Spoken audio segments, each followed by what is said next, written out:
You ready to ride or die, fangirls and fanboys? It's episode 58 of Electric Fancave and ElectricFeast.com, and it's about to get way too fast and way too furious in here.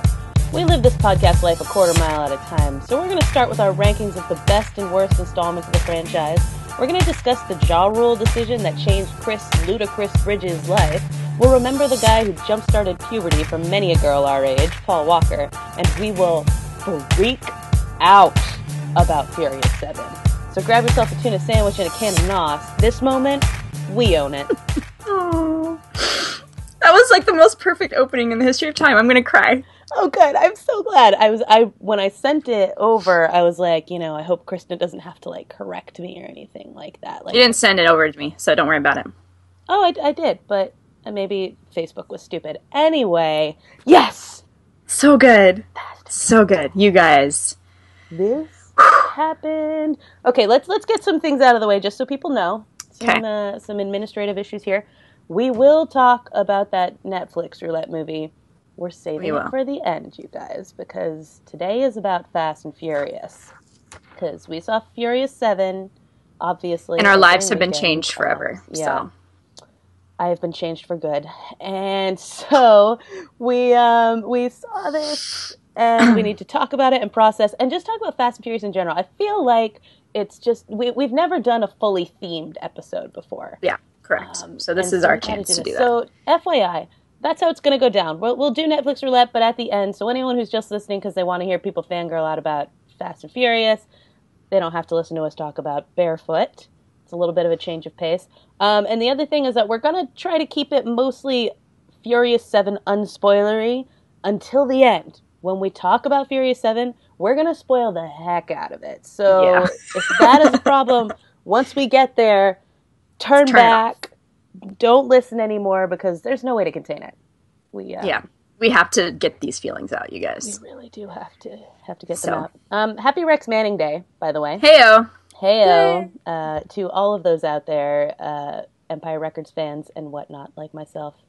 It's Rex Manning Day, so we mustn't dwell. We can't. Also, it's Sung Kang's birthday. I know. Oh my gosh, so it's only fitting that we do a Fast and Furious themed, you guys. For those of you who don't know, Sung Kang is Han in the Fast and Furious franchise. So beautiful. Happy birthday, beautiful Han. We love you. We love you. So I thought that was very appropriate when I saw that on Facebook. It's fate. It's meant to be. Yeah. Sung Kang is one of those people who, like, there's some pages you like that you never see, and then there's some that they show you every single thing from. That's basically the entire cast of Fast and Furious for me. So, like, I was happy to stumble by that. It was after midnight, and I was like, oh, that's today! Yay! Yay! Happy birthday, Han! Or Sung Kang. Anyway, that's happening. Whew, we have got... Great. I think, it's important to start with our ranking, I think, because that's going to take us through a lot. It is, and I feel like there's explanations involved. So it is. Do you want to go first? Well, I think let's take it one at a time. Maybe, because I think we might have some disagreements in the middle. I'm pretty sure we're going to have some. We're on the same page. I don't think so. Last place. You don't think we have the same last place? Oh, last place. Yes. I'm sorry. Yes. Okay. I thought you said Furious 7 were on the same. I'm confused as to what we're talking about now. Okay. I'm saying our rankings, I think, are going to be different. Yeah. So we're going last to best. Yeah. Got it. Okay. Here we go. Yes. Number 7. Last is going to be the same. Tokyo Drift, obviously. Yeah. Duh. It's the worst. It's the worst thing ever. But here's the thing about Tokyo Drift that gets me. So many people got into the franchise because of it. I know. I told you, my friend that I work with, he loves it. And I don't understand. Because it gives us Han. We do. It does. So we have that going. That is the one saving grace of that movie. Yeah. Is Han. And it's a big saving grace, thankfully, because it also gives us Lucas Black, who is just the worst. Yeah. And I don't think it's spoilery to mention. Of course he turns up in Furious 7, but thank God not as like a main character. And he cameos in Furious 7, and in that like 2 minutes he's in it, he manages to be so terrible. Like, wasn't he awful? You just watch it and you're like, yeah. You're so bad, and they let you lead a movie. I don't understand.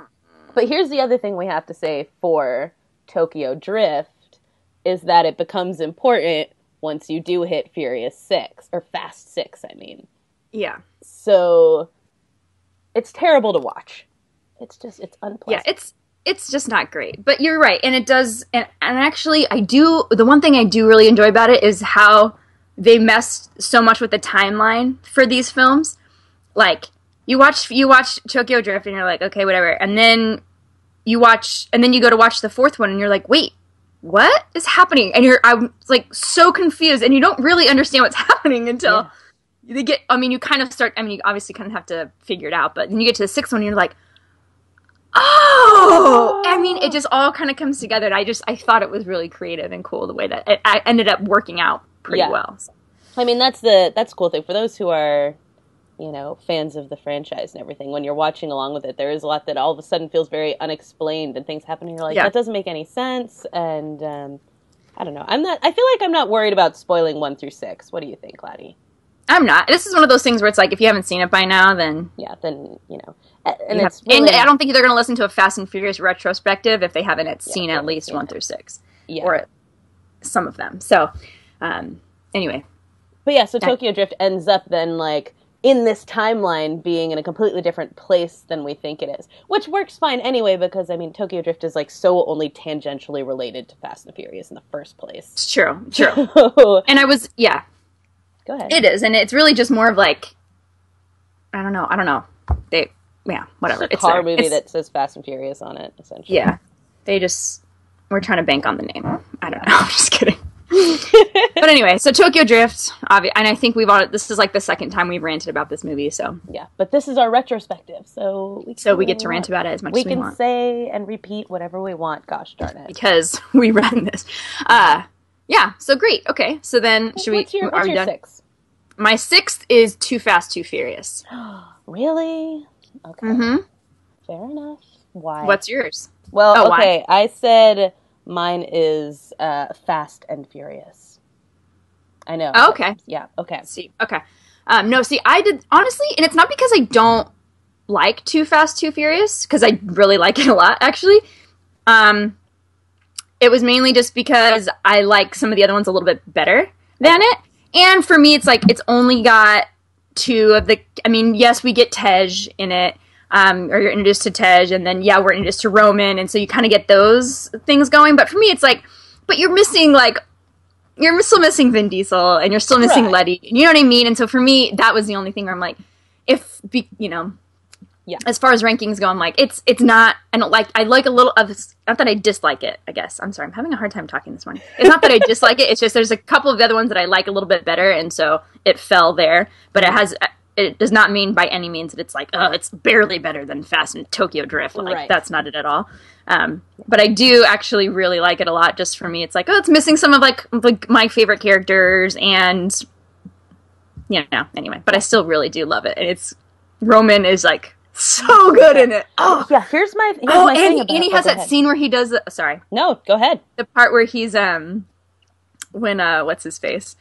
Paul Walker is driving backwards down the freeway, and Roman is just I just love their relationship in that movie because they've been so estranged for so long, and it's them kind of coming back together, and they just rip on each other, and it's just a fun, I don't know, for me, it's just such a fun movie, I really do. And it's actually on TV, when was this? On Monday night, I was like, Too Fast, Too Furious! It was like at the very end, so I'm like, I don't really want to watch the very end, I want to watch from the beginning. Yeah, but. I will say, like, my thing with Too Fast, Too Furious is that considering it's missing so many characters you love, it holds up so well anyway. Totally.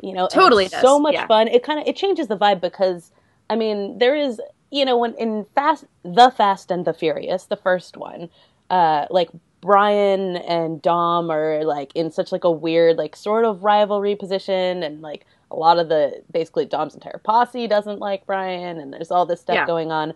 And then they sort of start to, like, understand each other and everything. And with Roman, it's just, you have that, like, okay, they beat the crap out of each other when they first see each other. Yeah. And, they get out all that, like, angst of, their estrangement. And then from that point forward, it's just like, it's buddy cop, but in a wonderful way. And like, but in like criminally way. In a criminally way. Yeah. It's like buddy cop criminals. Buddy criminals? Yeah. Buddy criminals? That should be a new genre. Yeah. There's probably like more of these and I just can't think of what they are. But. I know. There's probably tons more, but I'm definitely now going to make a list and we should watch them because buddy criminals, that's amazing. Yeah, we need to do this. Let's make this is an upcoming list from us. Hey, our favorite buddy criminals. Hey, if you guys want to send us some of your favorite buddy criminal movies, we'd love to hear about them. Absolutely. I would actually contend that The Sting is a really great buddy criminal movie. Oh, yeah, definitely. Way to throw it back. That's a good buddy criminal movie. I love that movie so much because the ending, it's like one of those movies where I wish I could go back and rewatch without remembering it and be surprised and being like, oh, so good, you guys. It is a classic, and it is Paul Newman, Redford and Newman at their best. On point. Definitely. Oh, Butch Cassidy and the Sundance Kid at that point. Buddy criminals. True. I feel like, I'm trying to think of if there's another name for those kinds of things, but those cross different genres. Like, they're not the same thing. So I think we have invented buddy criminal as a thing. Yep. You're welcome, guys. You're welcome, world. Groundbreaking. Tell us yours. Tell us your favorite buddy criminals. Anyway. But yeah, so it becomes a buddy criminal movie. And like the scene where they're driving backwards on the freeway is so just amazing because it's like it's so high stakes in terms of danger in that scene. You know, there's so many things that could go wrong, and like people are dying in that scene. You know, like blowing up, their cars are flying all over the place. It's insanity, and yet like they're just having a good time razzing each other and like giving each other a hard time. And I love how they do that thing. Oh, sorry, I keep interrupting you. I'm so excited. You didn't. I just love how they. One of my favorite things, and well, I'll get back to it when we get to Furious 7. It's one of those things where they talk to each other when they're not on the walkies, but they talk to each other inside their cars, like the other person can hear them. Right. It's like one of my 100% favorite things. Like, I love it when like Brian's always like, "Come on, Dom," and I'm like, he cannot hear you. He has but no I love idea. it.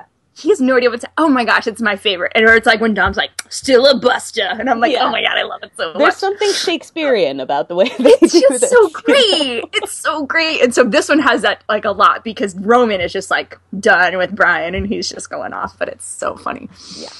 Anyway, sorry. So really, I love this movie, but I just had to put it.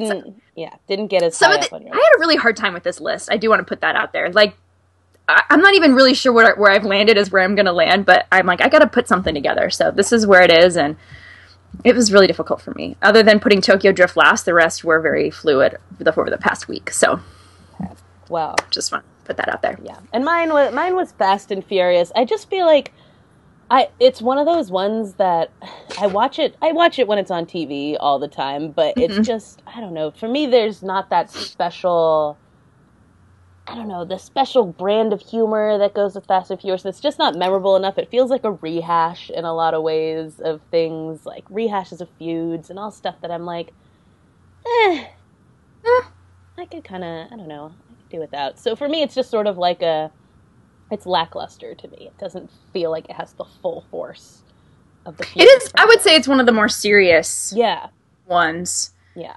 Especially but it's got that's the first one with Gal Gadot. I know, and I do love Gal Gadot. Oh, she's so cool. I had like a conversation the other day at school because the guy who works in our like film main office and is sort of our guru of everything, he like turned to me, he's like, "What do you think of Wonder Woman?" And I was like in general, and he's like, "The new Wonder Woman." I was like, "Gal Gadot?" I was like, she's amazing, and I can't wait to see this. And he was like, "Really?" And sorry. And he was like, "Well, you know, don't you think she's a little like thin-framed for this?" And I'm like, "Okay, she does not look like an Amazon. I will grant you that." But I was like, she's pretty tall though. Yeah. I mean, well, I don't know. I don't know how tall she is. Oh, she's Hollywood magic. So that's true. But I was like, Dana, listen. Go ahead and watch the Fast and the Furious movies and then tell me you cannot see her doing Wonder Woman because she's so great and she's amazing. Such a bamf. And like once we get to Fast 6, this is like one of my favorite like things ever is, and spoiler alert, so if you really are concerned about spoilers about Fast 6. Maybe just watch this episode later. Maybe just watch this later. But this is Fast 6, so, like, come on. True. That's what I'm saying. And so, yeah, so mute for a minute or something like that. But the way that, like, she sacrifices in the 6th movie is so incredible.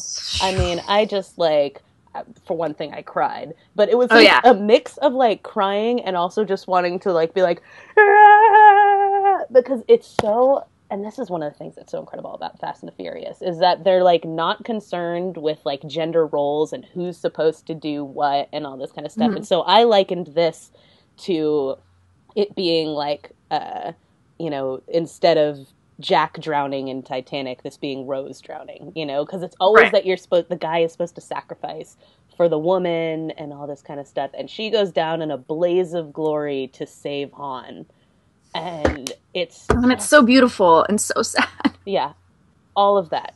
So I love Gal Gadot, and so I do appreciate her being introduced to us in this. It's just for me, like, I feel like when I watch Fast and Furious, I want a little more, a little less seriousness. And I mean, okay, yeah. And Laz Alonso in it is kind of great. You know, as the guy who ganks Letty. Felix. Yeah, Felix. Well, that guy. He is one of those, like, bad guys where you're like... Yeah, he's like... Ooh. But he's one of those ones because he's, like, so smug the whole movie, and when he gets it at the end, it's so great! Nothing feels so better than that. But then at the end, see, that's what I really love about that one, because at the end there, when Brian's all, like, on the floor, like, dying, and he's like, just admit, like, I had you, you know? Mm-hmm. Dom's like, you hit your head, and he's like, you know, and it's like, they kind of, I really like this movie. The reason I like it so much is, it's like, it's kind of them kind of coming back together, so, I feel like it's them, like, repairing the relationship, and that's the movie that kind of brings Brian and Mia back together. It brings Dom and Brian back together. It brings Dom and Mia back. I mean, it kind of just puts starts to piece the family back, you know?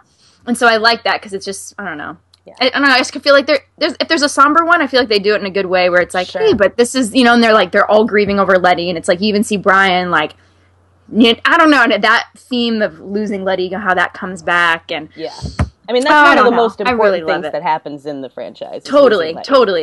And actually, well, we'll get when we get to anyway. We'll I mean, this is what it comes down to. It's basically besides Tokyo Drift, anything else. These are all really can just like be these movies, but it's just, you know, a matter of like where would we rank them? Like a matter of we have to rank them. You made me rank them, so I'm doing it. And like which ones like are, you know, you're going to be showing to your grandchildren or whatever. You know, like I don't know. That's how we think about it. But okay, so then what was your 5?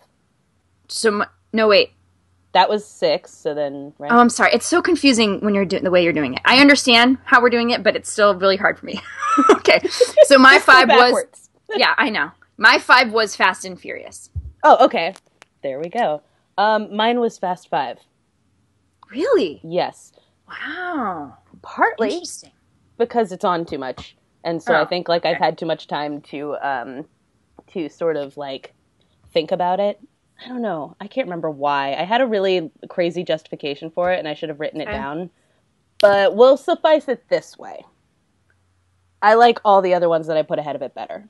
Okay. So it's similar as to why I put Too Fast, Too Furious above. Yeah, exactly. So it's like I have distinct reasons for, like, Tokyo Drift and Fast and Furious. And Fast 5 was more of I've seen it on TV a ton. Like, I think I've watched it, like, 6 or 7 times in the past, like, 2 months. So maybe that's why? Maybe I just wore myself out. Maybe. Because, all right. I don't know. I'm not going to say anything, so we'll keep going. All right. Number 4, I put Too Fast, Too Furious. That was where I had that settle in. Okay. I put The Fast and the Furious at 4. Okay. So we've discussed both of those already. So we flipped them. No. You said The Fast and the first one. Oh, the Fast and the Furious. I put it. Okay. You put The Fast and the Furious. Ooh, okay. So tell me about this.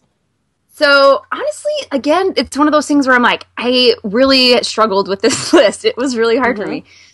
So, for this one, I just put it there because I didn't know where else. There's some other reasons why I like the ones I put ahead of it more. And so, that's where it landed on my list. And I'm like, I feel like it should be towards the top because it's the original. And there are so many great, I honestly don't have anything that I don't like about it. Yeah. So, it's the same thing. It's the same justification where I'm like, it's original. I'm the original one, so obviously it's great. And I think there's just some more. It introduces you to everybody, but just the way that the other ones, because obviously what we can obviously tell my top three are the last three. Obviously, yeah, exactly. I have it named. Just like the development of how the story goes and how the characters go. I just love them so much, and so.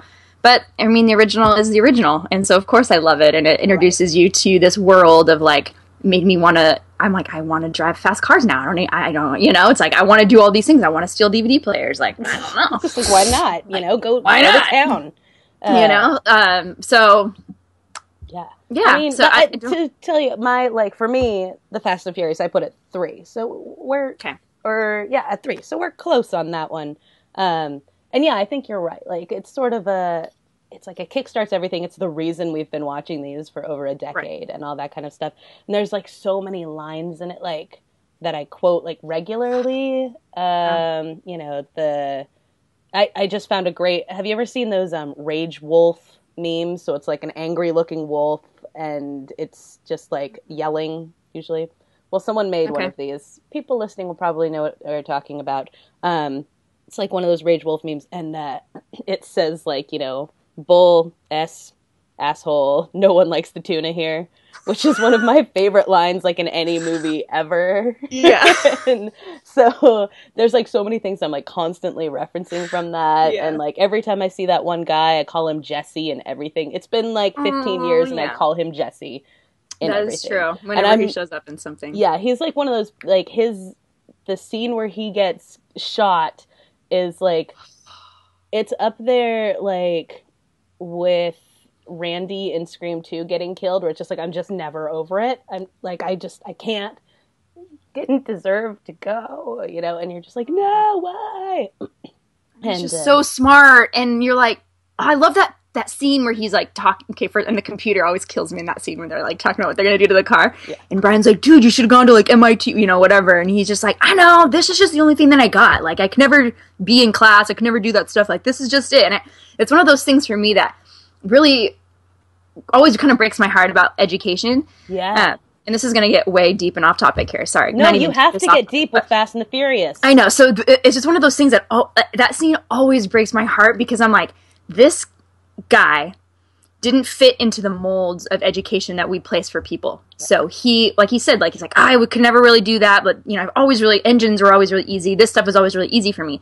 But because he didn't fit into this like mold of what we think people should do, he gets discarded, and it kind of gets, I think, forced into this life that he's leading, where it's like a little, dangerous, and there's, he's forced into stealing things and all this stuff. It's because it's like, no one gave him no one took him under his wings. Like, it's okay. So, okay, they noticed, he just needed a teacher or someone to be like recognizing in him, like, hey, you're actually super good at this. Right. You don't need to go to MIT and do all this. Let's get a certificate in whatever, or go to, whatever it is that's in that niche that you're really good at. Clearly you have a gift here, and foster that, and tell him that it was okay, and tell him that that was good, and that there's avenues for this, and there's a place for you. Right. And he obviously didn't have anybody telling him that, and so he kind of got forced into this other life where he didn't just have those opportunities. And so for me, I'm always just like, oh, this kid is awesome, and no one told him that. And so now he's kind of, now in this other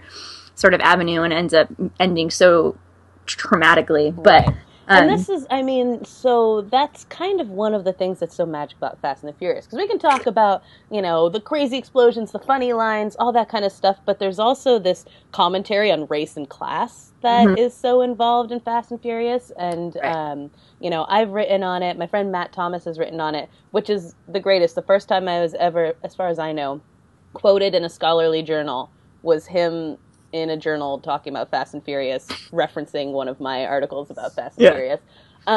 But there is all this commentary on that kind of stuff, like, and it's not simply just a bad education system, but an education system that doesn't work in, like, the inner city and things like that. Right. So if Jesse were growing up in, Rancho Santa Margarita, or like, San Juan Capistrano, Dana Point, something like that, a little bit further south from where he was, then somehow they would have found an outlet for that. There would have been a club after school that would have appealed to what he wanted to do, or things like that. But then you end up in like LA where the schools are underfunded because of poverty, because education's based off of property taxes and things like that. And you get these people who are totally left behind by those kinds of things. And that's exactly what, like, underneath all of the crazy layers of stuff Fast and Furious is doing, is pointing out, like, structures that are super problematic in these communities. And so I think you're right, Jesse is just sort of like the emblem for something greater that's going on, you know, in these underfunded communities and underserved communities, that it's like nobody can guide you in another direction when you don't fit the mold, you know? Right. There's no other club for you. Nobody's paying for you to go to, you know, one of those Kaplan centers or whatever and learn how to do it right. And so what do you do with that kind of thing? And for poor Jesse, it ends very badly.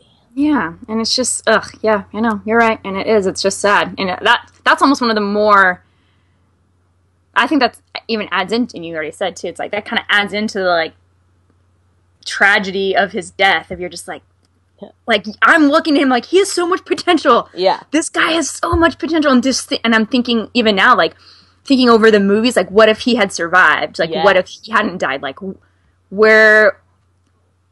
Can you imagine him and like, Tej together? Yeah, that's exactly what I was thinking. I mean, would we have had Tej? I don't know. But it would have been great if, like, maybe they wouldn't have had Tej, which would have been actually really sad. So maybe it's fine. But I don't know. Anyway. Yeah. So that's, the Fast and the Furious, I think, ends up kind of like, it's middle ground to high ground in the list. Like I said, this list is fluid. Very fluid. Is it just, it's important, and I remember so vividly going to see it in the theater too. You know, like I can remember me and my friend Paris going and like sitting down in that theater and coming out afterward just being like, dude, what did I just watch? That was amazing. And as I've also written about, I should just link to these on the blog so you guys can hear me talk about why I love Fast and Furious so much. But going back to like the sort of race thing, I think a lot of people tend to not notice that like these movies have people of color in them, and it's not like a big deal. It's not like a black movie or, you know, a Mexican movie or a white movie or things like that. And I just remember looking up there and like after that movie, people told me I looked like Michelle Rodriguez for years, which kind of bugged me. But at the same time, it was kind of like, oh my God, there's someone who has a skin tone like me on there.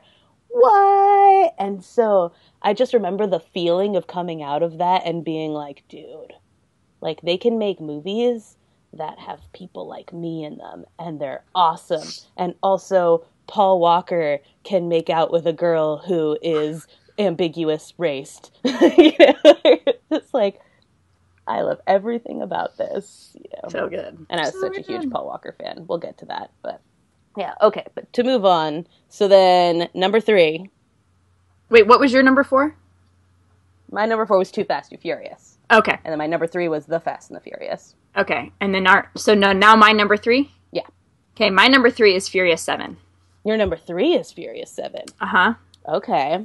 Yeah, that's why I'm telling you, we're gonna gonna diverge paths here. We'll diverge. So, that's okay. So we won't get too far into Furious 7 as to why. But yeah, so I put it at 3. Oh, I mean, we're gonna talk about it later, so I'll give that commentary later. So number 2.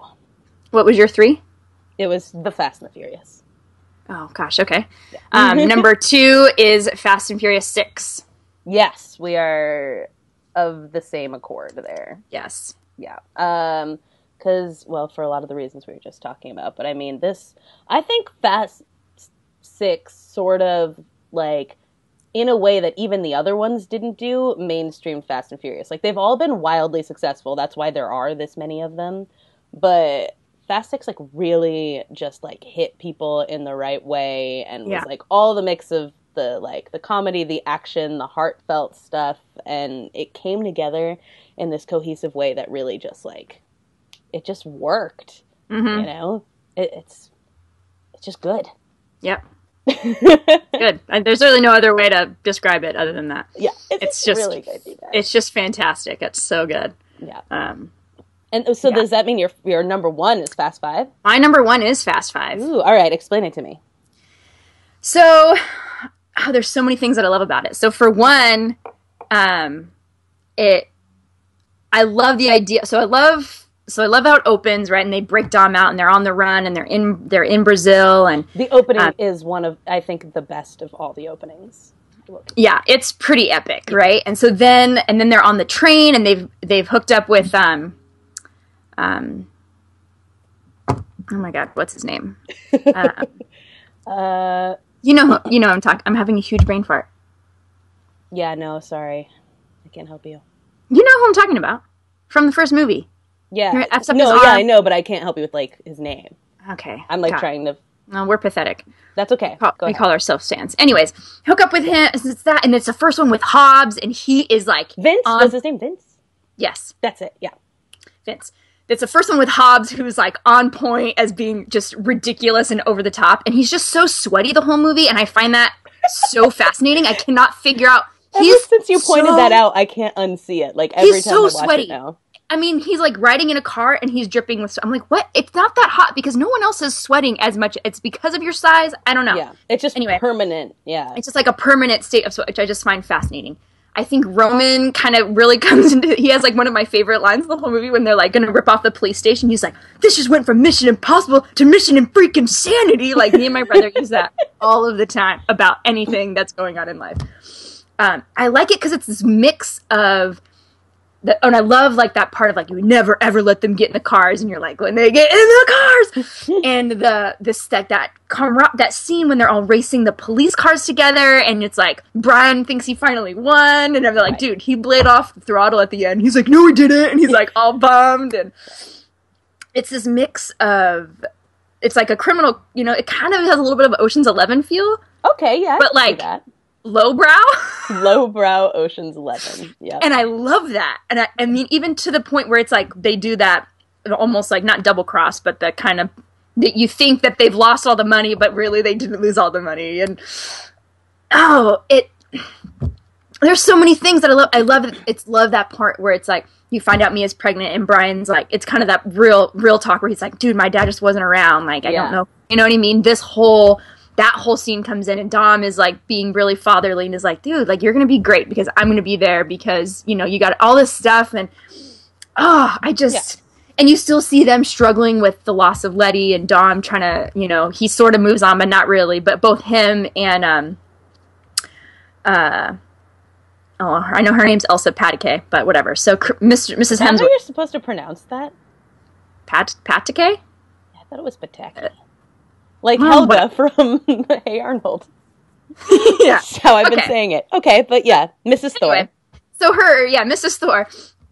And it's like they have this kind of just mutual understanding of like, both of us are sad, but we're gonna move on together kind of sort of thing. I don't know, and it's just... That's fair. There's a lot of sentiment. There's so much sentiment in it, but there's also this great... humor, and Tej is on... I don't know. I just love it. And I love this is like the one where they all kind of come together, and it's finally the one where all of the pieces. So like Roman comes and you know what I mean? So it's kind of this meeting of all these people and how they mesh so quickly together. And I don't know. I love everything about it. That's fair. And yeah, I feel like I have to keep disclaiming that I'm like, I love all of these. So putting it higher on the list wasn't because I didn't love it. It's just not my number one. But there is.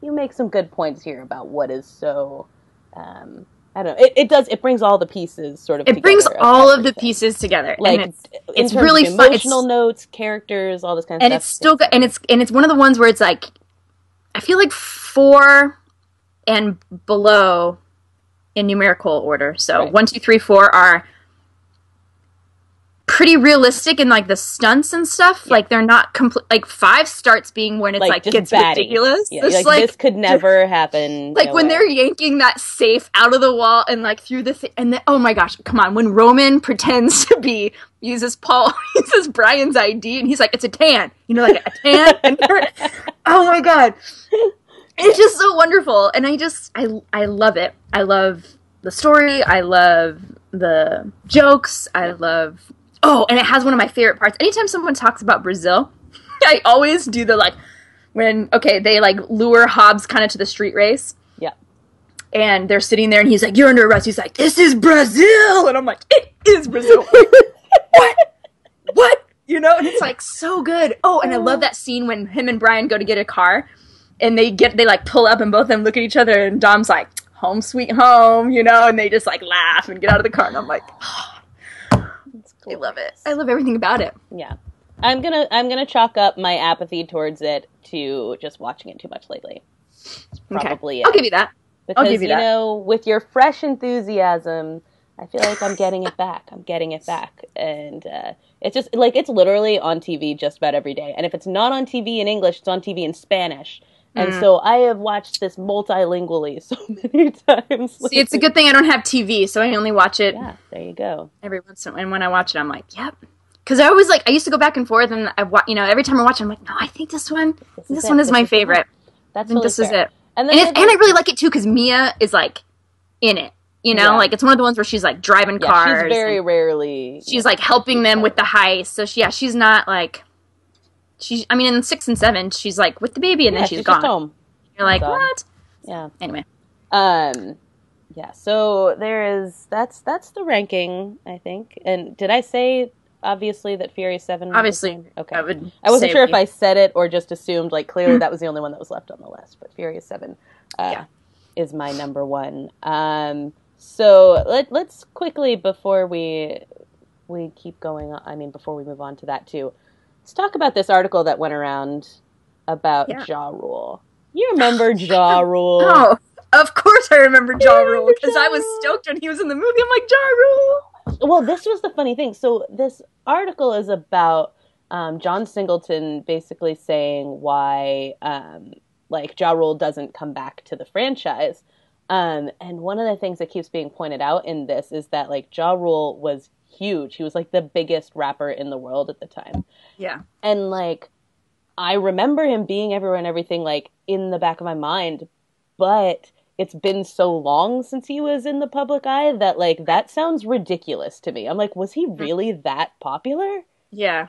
How many people in that shorter span of time go from being the biggest artist in the world to just, like, who? Yeah. Huh?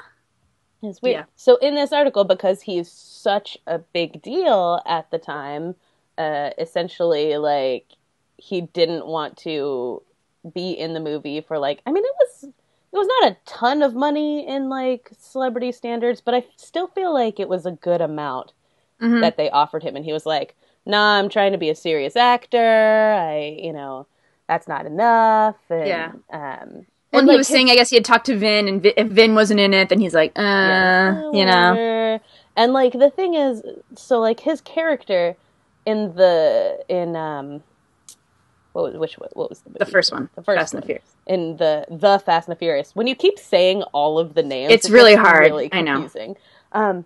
So, his character in The Fast and the Furious is, like, negligible. Like, it's not even really a character. He's just sort of this dopey comic relief sort of character in it.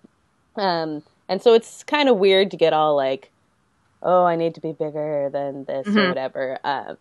But what the other article also points out then is that John Singleton calls up Ludacris, who is just a rapper at this point, and is like, hey, you want to be in this movie? Ja Rule doesn't feel like he wants to be in it. And he's like, yeah, anything that you do, I'm in.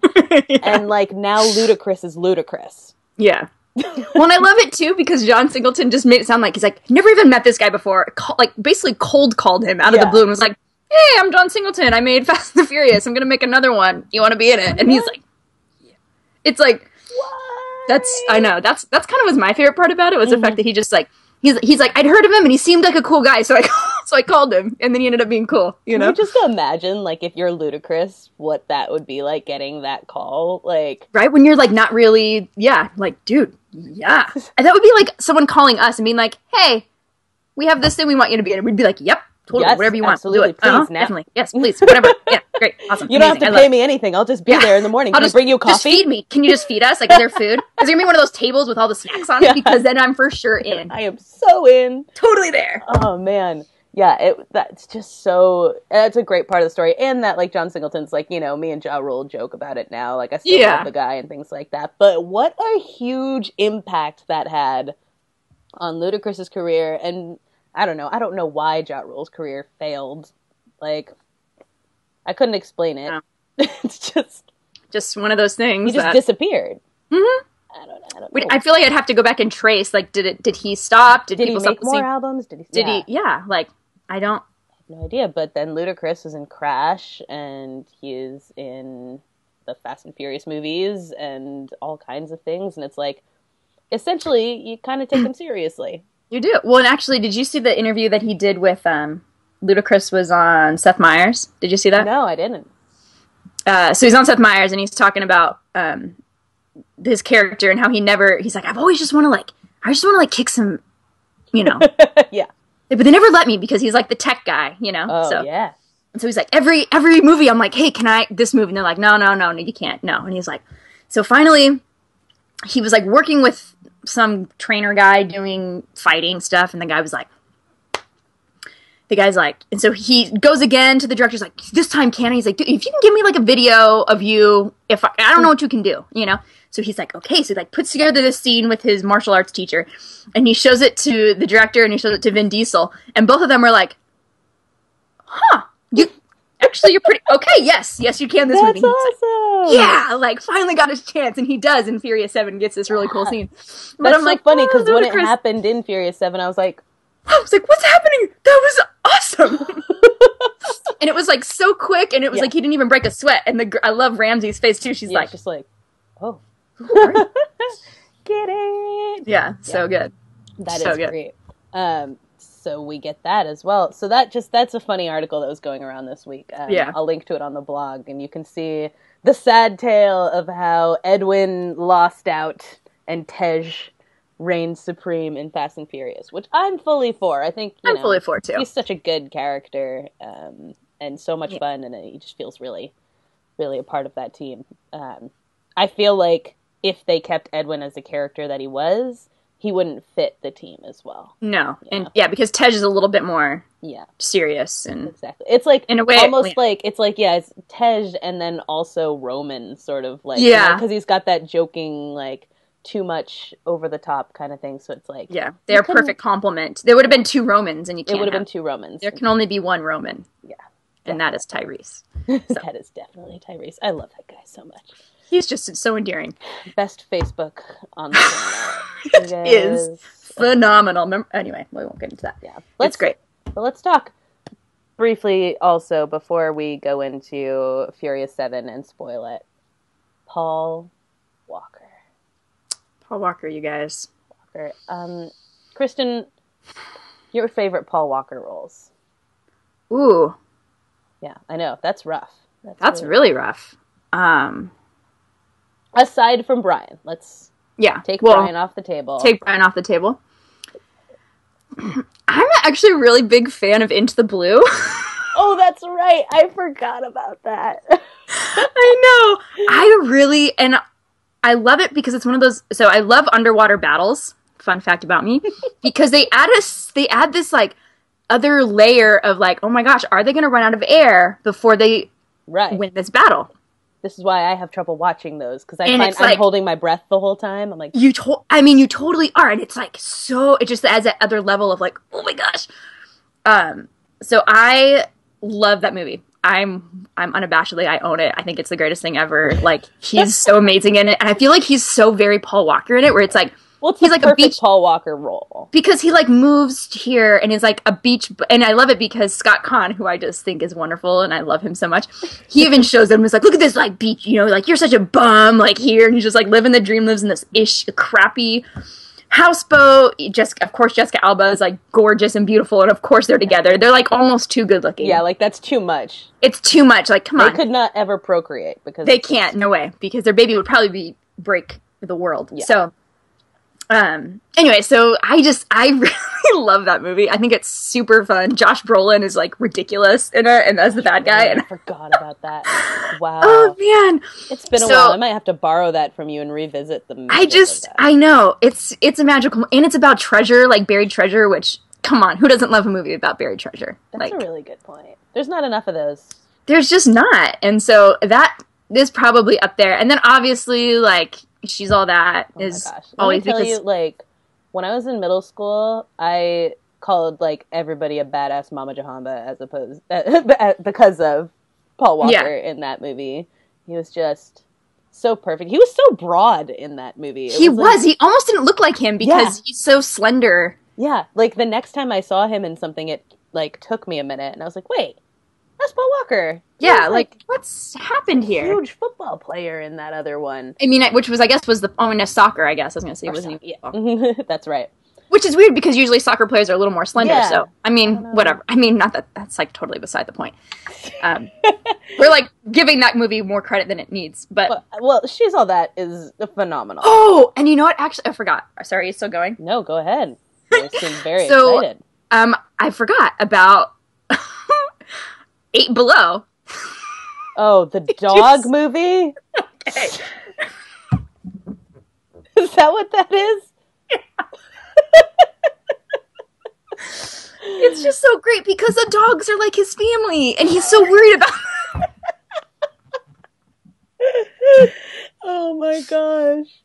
Also, I watched it on a plane, and I about almost crashed the plane because there's this part where... You almost crashed the plane? Not really, but there's this part where the dogs are stuck, you know, and they're hungry, and they find this whale carcass, and they go to eat it, but there's a leopard seal hiding inside, and it comes flying out at them, and I scream. And it's like, I was on my way to, it was a flight from... middle of the night flight on my way to Johannesburg. Right. So everyone's passed out. Everyone is asleep, and I'm like, ah! You know? And they're like, people are shooting up, and I'm like looking around, and like the people that are on the trip with me are like looking at me like, what are you doing? And I'm like, the leopard seal came out of the... Okay. Did you just pretend you had a nightmare? I should have pretended that, but it was like, oh my gosh. So I totally forgot about that. Wow. Do you have that one too? I don't have that one. Maybe I should get it. Maybe not. I don't know. Maybe not. It's, yeah. I would say also the other thing, I mean, I have a lot of favorite Paul Walker roles, but The Skulls. Skulls was a life changer. Right. That is a pretty good one. I mean, again, this was me in Paris, same person who went and saw Fast and Furious, because we both loved Paul Walker so much. We went and saw The Skulls, like, multiple times in the theater, and were, like, just obsessed with it, and, like, quoted it constantly. That's you still quote it constantly. Yeah, it's like I still at least once a week say that something say is skills of you. Like everything about that is so good, and I was watching it with someone recently who had never seen it before, and they were like, that actually was surprisingly good. Like, I know, it holds up. It totally holds up. I actually haven't seen it in a really long time, but now I feel like I need to rewatch it. I'm just assuming it holds up. It is? Yeah. The first one? I thought it was the second one that was on there. Well, that was where I was watching it before, so unless they got rid of it, you know how that is with Netflix. They constantly taking away things just to crush your soul. But it was on Netflix, and I watched it like 4 or 5 times. How come Netflix Roulette doesn't give us that kind of stuff? It wouldn't really work if it did give us that anyway. Like, oh yeah, we get to watch The Skulls. Actually, no, it would still work. I'd be cool with it. Next time, Netflix Roulette. But yeah, so... Yeah, The Skulls isn't on there anymore. Aw, boo. Okay, I'm sorry I lied to you. Maybe Amazon? I don't know. Anyway, that's probably my favorite of all the Paul Walker roles. Is probably The Skulls. And I just miss Paul Walker movies. It's like when you watch, like watching Furious 7 and like any of these movies. Ooh, Joyride. That's my other favorite. Oh yeah, Joyride. Steve Zahn and Paul Walker. Steve Zahn! Yeah. I always forget about that guy. Right? Oh, man. You guys, if you've never seen Joyride, watch it. It's like they're 2 brothers, like, you know. And it's like Steve Zahn got the short end of that stick. He had to be Paul Walker's brother. Right? I know. That's rough. And they're, they're on a road trip of sorts. Not a for fun road trip, but picking one brother up who got in trouble road trip. And they start playing with a CB radio, end up talking to this trucker and trying to... basically, they catfish this trucker over the CB radio and convince them that they're a girl with the call name Candy Cane, and he's Rusty Nail. And it escalates very quickly. Yeah. So it's pretty great. There's also, if it's your thing, there's Steve Zahn and Paul Walker booty in that as well. But yeah, so Joyride... excellent. But watching these movies, it's just one of those things. I feel like it took me a long time with Heath Ledger too, where you're just like, I just don't buy that this person's not here anymore. Yeah. You know, you're like, no. I just refuse to believe that. Yeah, refuse to acknowledge it. And Furious 7 made it pretty impossible to deny that that he is gone. But so I think like now we can talk about Furious 7, right? We've covered. Yeah. So we're gonna get into the Furious 7 total spoiler alert. So if you haven't seen it and you don't want to have it ruined, I would tune off now. Turn off? Whatever. Tune away. We're gonna pretend that was a tuna pun. Yeah, totally was. It was. I wish it was. But anyway, so we're gonna get into that. So you're now been warned. Spoiler alert. Thanks for joining us. Yeah. Come back a little later if you want to hear about the Netflix roulette. But Furious 7. Man, so many feels. Luckily, the theater we saw it in did serve alcohol, so that was prime for us. Yeah, I sat behind a guy who was the real-life version of Wendell from Key and Peele. You know, a guy who orders the pizza, the, like, nerd guy and everything. I kid you not, this guy was, like, he's sitting in front of us, has his phone out with, like, headphones in the whole time. Yeah. So, like, occasionally he would say something, and I was wondering if he was talking to someone on the phone, but I don't think he was. And then, like, stuff would happen, like Tyrese would do something, and he'd turn around and be like, Tyrese Gibson, everybody. Tyrese Gibson. Like, Luda! like, what is happening right now? Or so good. There was an ad for Poltergeist before the movie. Yeah. And, you know, it looks amazing, by the way, the remake of Poltergeist. And at the end of it, you know, everyone was, like, kind of laughing and cheering and stuff because it was such a good preview. And he's like, and you guys thought the 80s movie was scary. Like, who are you? We don't know you, sir. Yeah. Maybe calm down. Yeah. Slow your roll a little bit. Yeah. All that to say. No alcohol in our theater, just Wendell. Yeah, but Furious 7, you guys, this film, it was really good.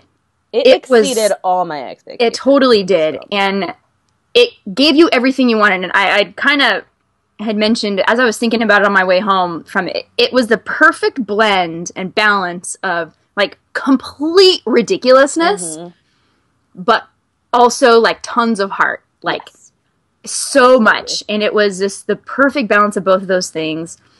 What I think they did well, especially in dealing with this, is that I think if you had no context, you didn't know Paul Walker died or anything like that, the scenes that are really, like, you know, kind of, they impact you because of that. They're also not so heavy-handed that, like, they're, like, cheesy or over the top or come out of nowhere. So there's this sort of, like, foreboding sense to it because you know where this has to go. But if it didn't, it's just, like, things are normal, like, scenes or whatever. So you appreciate any, you know, they edited it in such a way that things that probably when they shot the scene weren't as heavy as they look in this. But because of the way they use music and things like that, you know where this is going.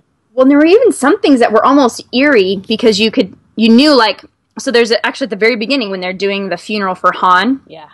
And Tej and Roman and Brian are standing there together.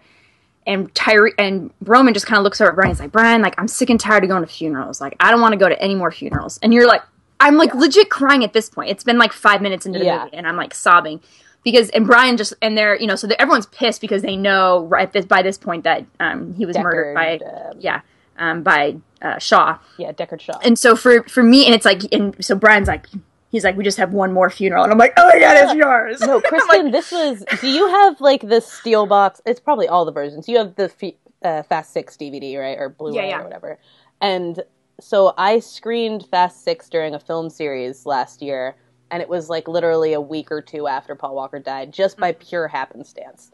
And so the movie came out, and the special feature, obviously they couldn't, like, change the special features on all the DVDs. So the preview for the next movie was that scene. And so, like, we're all like, you guys, let's watch the preview for the next movie. And, like, it ended, and we all just, like, looked at each other, and we're like, oh. Oh, man. No.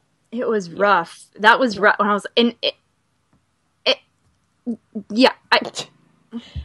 didn't even have anything for that one because for that one I just looked. I was like, no way did that just happen right now. You know, and obviously meant something completely different. Right. And then there's another couple other times like when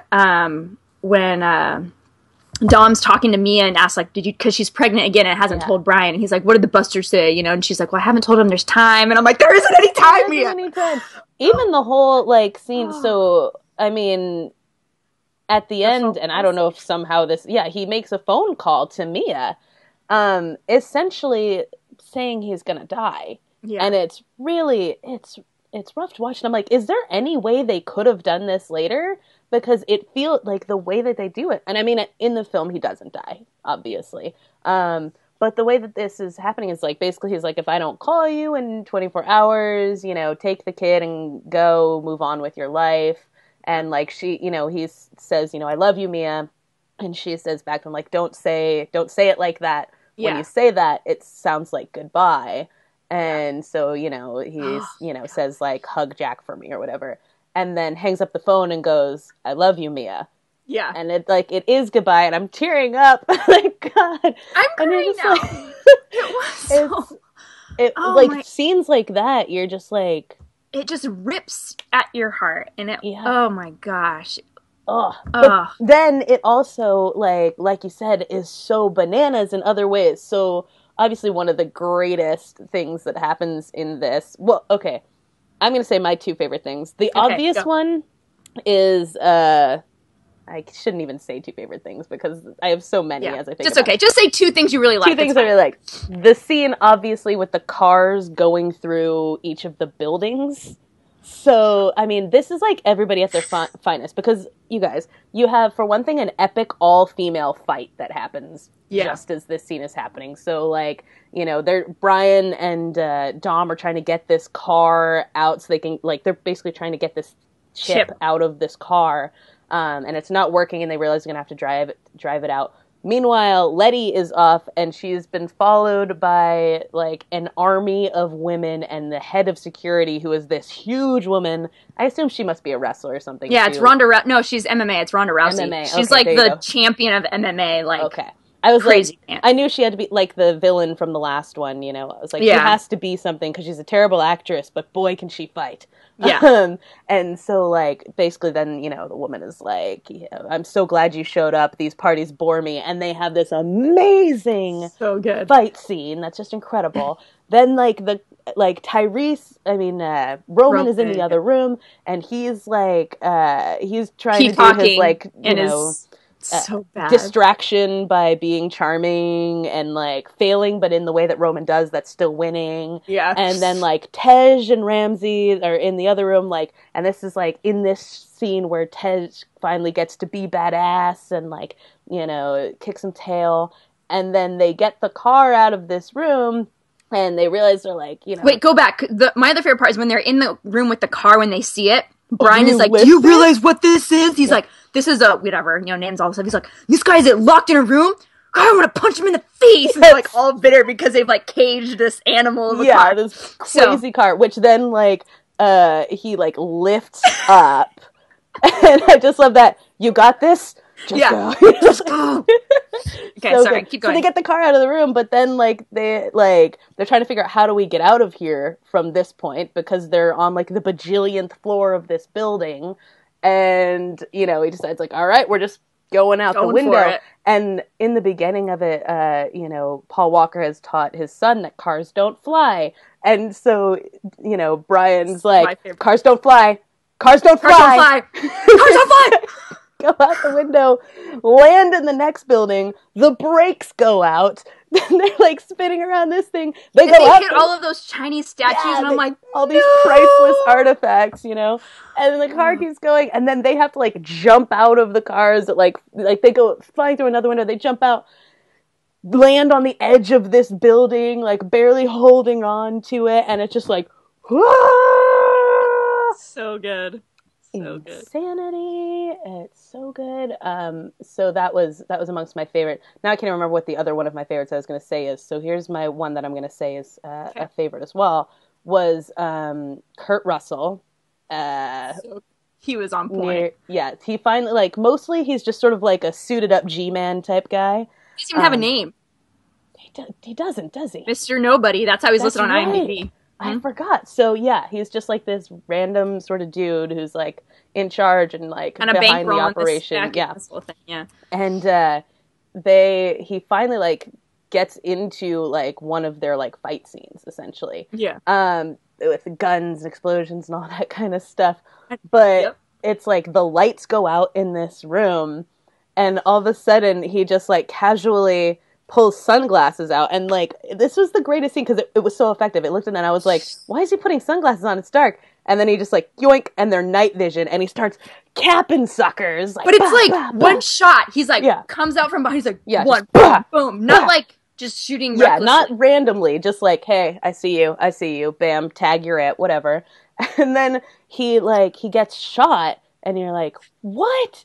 And he like makes eye contact with Brian, and he winks. Oh my gosh, that was so epic. And then gets shot again, and you're just like, what? So good. So good. Oh, I remembered what the other thing was. It was the parachute car. Oh yeah, that was the best because he's like, sorry, Rome. He's like, sorry for what?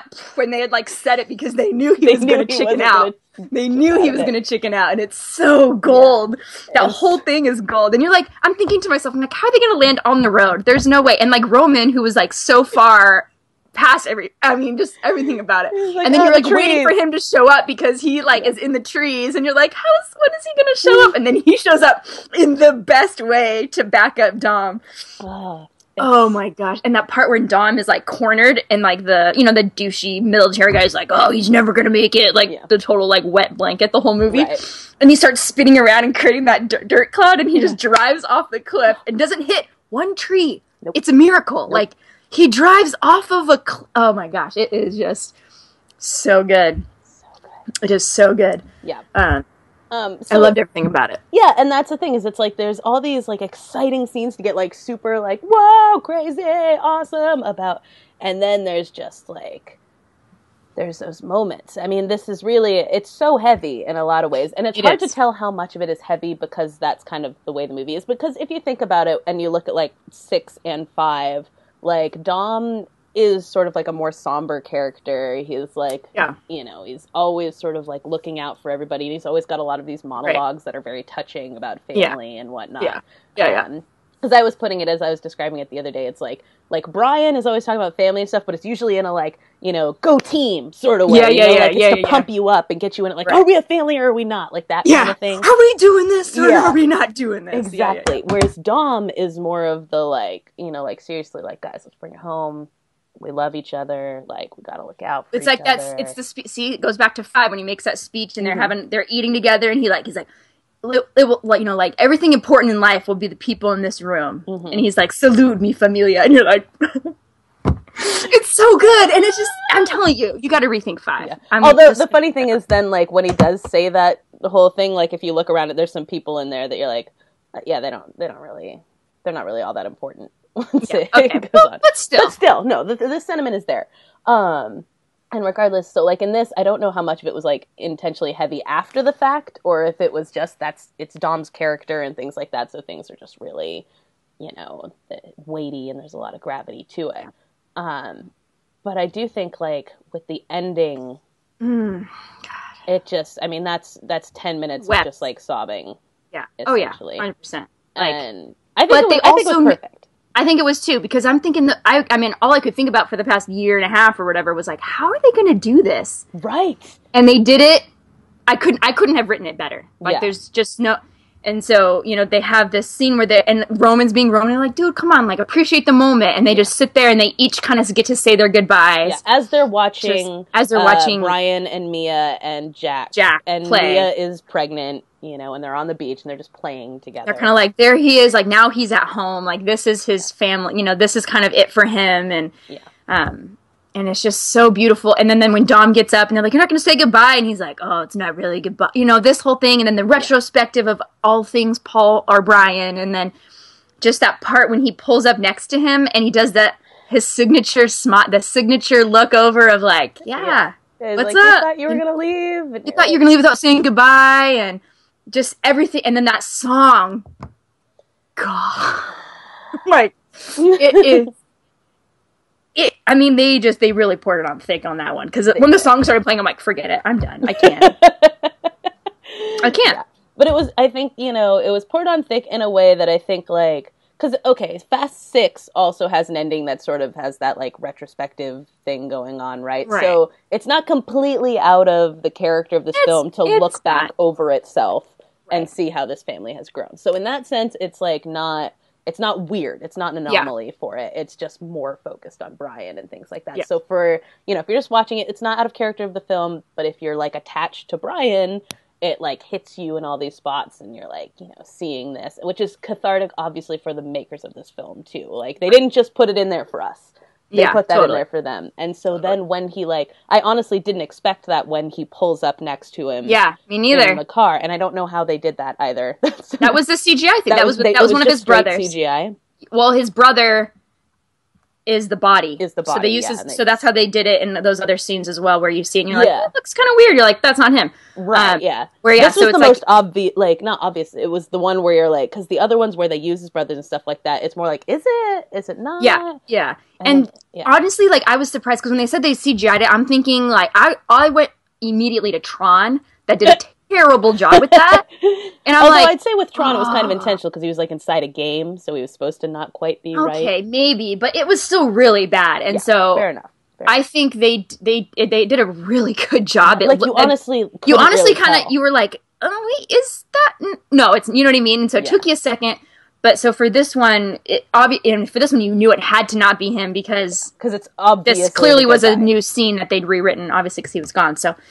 And it was just great. And this like them two fighting, and then just that end where he like veers off and it goes white and it just says "for Paul," and I'm like weeping. Nope. Like, that was, the movie ends and it's like so good. I went full sleeve on that one. I was like, okay, I brought tissues. Glasses off. Yeah, no, I brought tissues. I didn't wear makeup. I'm ready for it. I did not wear makeup to that. Yeah, no way. That was going to be a disaster. So I think it just, like, it ended well. I loved the people they brought into it. I mean, like, Deckard Shaw was a great villain, and we learned that, I was about to call him Luke Shaw, because it's Luke Evans. What, does Shaw have a first name, the other Shaw? Owen Shaw. Owen Shaw is still alive-ish. So I'm sure that is going to come back into play. Jaimin Hansu probably was underused, but I feel like he's always underused. Like, Guardians of the Galaxy, this, like... Yeah. They just kind of throw him in because he has, like, a villainy look and his voice sounds kind of scary, so... Exactly. I'm like, they could have used him better, but that's fine. It's cool. So we can see, like, sort of where they probably intend to go with some of, like, the villains and the characters and who's going to be, like, keeping on. I'm sure, like, Ramsey has to, like, be a thing in this now, and... Yeah, so we've got Owen Shaw back as a villain, and obviously we've got Mr. Nobody. And I loved he was so good. I just love Kurt Russell, you guys. Yeah, and I was nervous at first, because it's like, this is not Snake Plissken, this is not Jack Burton, this is just... Dude, I was not worried at all. When I heard he was in it, I was like, yep, that's the best decision you've ever made since... Ever. Well, not really ever, but it's still really good. I was just worried, because I was like, I'm used to rough Kurt Russell. I like rough Kurt Russell, and I was like a little worried that I was going to get into this and be like, oh, I'm sad that he's not that guy, but no. But then he turned up the wink. I'm telling you, it was wink was everything. Gosh, that part was so... And then great, too, when he's like, you think I'd really go in there naked, when he has the vest on? And then, like, we're not going to just leave you here. And he's like, no, you're not. Oh, and when you think for a second he's going to get all real on Dom, and he's like, I really just think you should try the Belgian... So good. Oh my gosh, it's great. Oh my gosh, he was so great. This also reminds me of another element too, in terms of those one-liney things like that. The you thought this was going to be a street fight, and then like when that comes around at the end, and it's like, Shaw has the street fight stuff, and like Dom comes out with the gun. He's like, you thought this was going to be a street fight, and then he puts the gun away and grabs like the huge metal whatevers he has, and he's like, hell yeah, it is. I'm like, yes. No, the best part is when... So The Rock is, like, laid up this whole movie. He's done absolutely nothing except for a really epic fight. Oh, okay, I forgot about this part. So at the beginning, when The Rock has all of these great things, and he calls everybody boy, and is, like, so awesome, and he's like...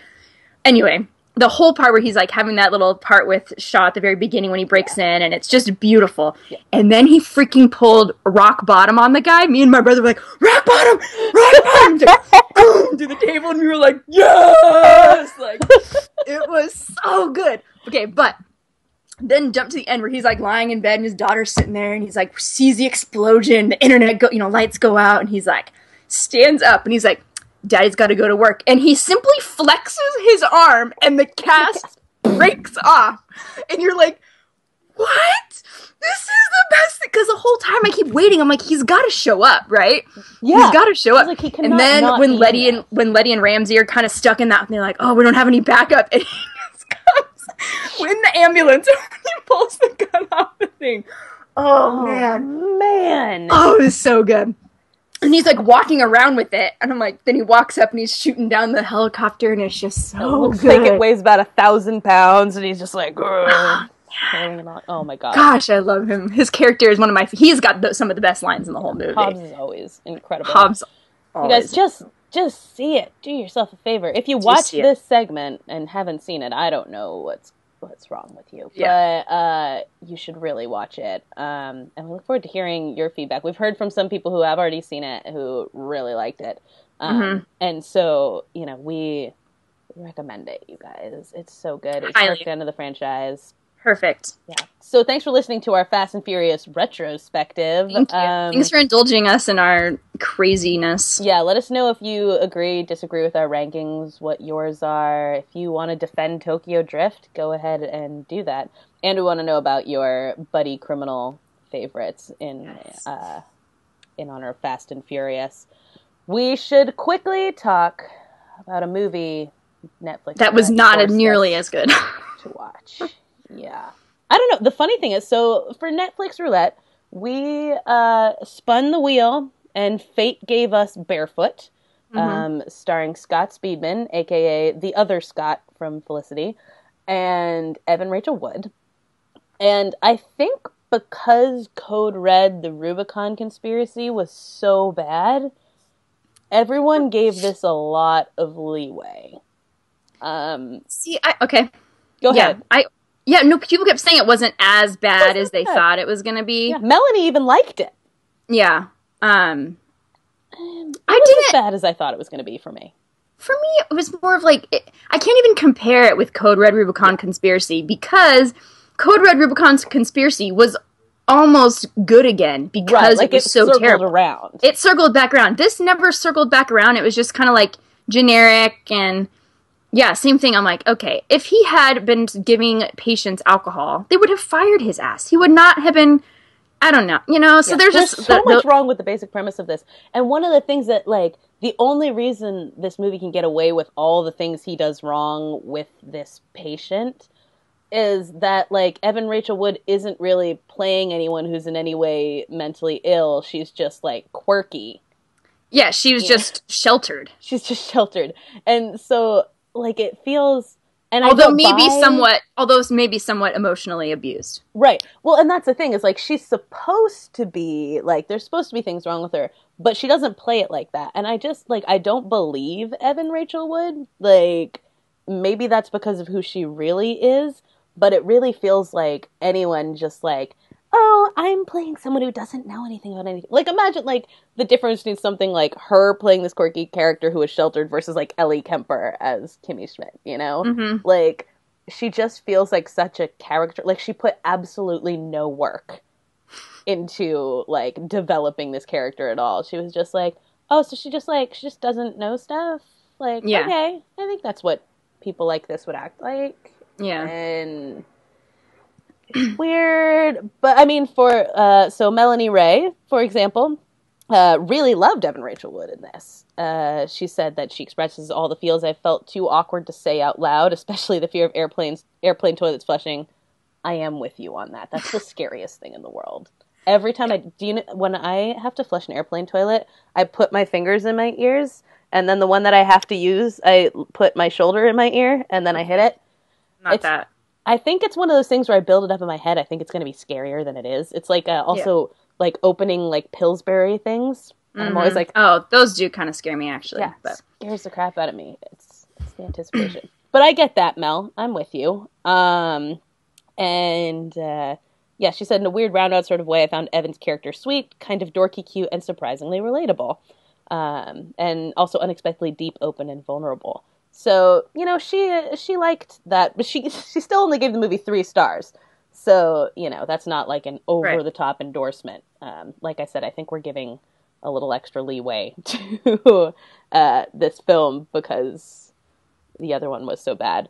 Do you have the Twitter open that has I don't. our other comments? Sorry, I closed my tweet deck when I restarted my computer, so I don't have the other comments we got. But so we got a couple other sets of comments about this. Load, please. Most recently, because it took us so long, Matt Vest was able to watch it and give his insight into it. So let's see. Amongst the things that Matt said about this, I don't know why. He said he watched the trailer. He's like, this is not persuading me. I told people the trailer was not going to be persuasive. So he brought up what you said. I love it when characters get away with things that would get a real person fired just to move the plot along. Right. And so far, every line is just to tell me everything that is happening. It's a little Benny and June and a little of every other rom-com. I think that actually sums it up kind of well. It's Benny and June plus... I mean, it's even got She's All That in it, where it's like she comes down, the mom makes her over so she's not wearing... You know what I mean? She comes down the stair and she trips. It's like this whole... I nearly just closed my laptop when she tripped. I was like, oh, we're doing that? Okay, no, come on. Yeah. Really? This is lazy. Yeah. And, also, I love they point out this, the quote, you just love people because you love them. And it says, was that supposed to sound wise? I don't know. I'm not sure about this. Let's see. Duncan also said the lead actor looks like the love child of Michael Fassbender and Bradley Cooper. That's okay. Yeah, I think I'm too used to Scott Speedman to be able to to agree with that. But. Yeah, but I'll accept it. And he pointed out the line, "You're single because you're an asshole." I'm glad she's smart enough to say what we were all thinking. True. And I think this is my favorite of Duncan's comments. I know Corey was worried about this being really white, but it's really, really white. It really was. Yeah. Yeah, I think there was that one nurse. Yeah. And the, attendant at the train station or bus station or whatever. Does not have enough J.K. Simmons. Accurate. Very accurate. And I like this because it's so it's wrong. Nothing in Barefoot is going to end well. Or at least nothing should. No, in fact, it does end well. And that's the crazy part. You're like, no, none of this should work out. And it But does. it does. Sort of, I guess. Yeah. And now Duncan has switched to calling him Bradley Fassbender. And also, I think this comment goes well, too. I liked Barefoot a lot better when it was called The Fifth Element. It's true. That's valid. It was more appealing then. So that's that. So, I think I might have missed other comments somewhere. I apologize, but I'm always disorganized. You guys know that. That was Barefoot. Yeah. So sorry we made you watch that one. Sorry I made you watch that. But good on you for doing it. Thank you for indulging us. I like to think your life was enriched by it. Yeah. Sorry we keep on putting off book club. It's still just crazy times. But we will. And Kristen only gets things from the library, and you're number 8,000 on the list, right? Yeah. I'm never getting it. So you probably should just have it without me. It's a point. It's a big problem. So we will eventually, though. It's just, sometimes book clubs end up falling by the wayside for a little bit, and then they just come back much stronger. So I look forward to discussing this with you guys when we do get around to it. It's just, I'm ending PhD coursework. I don't really have an excuse. Well, you can use mine, though. Okay, Corey is ending PhD coursework. Yeah, and it's a lot. So we will get there. So make sure you check out the blog, electricfeast.com, as always. Mm-hmm. We'll link to the things that we talked about. Make sure you check out my hat because it has a little ball on the top and 2 balls right here. Yep, that's happening.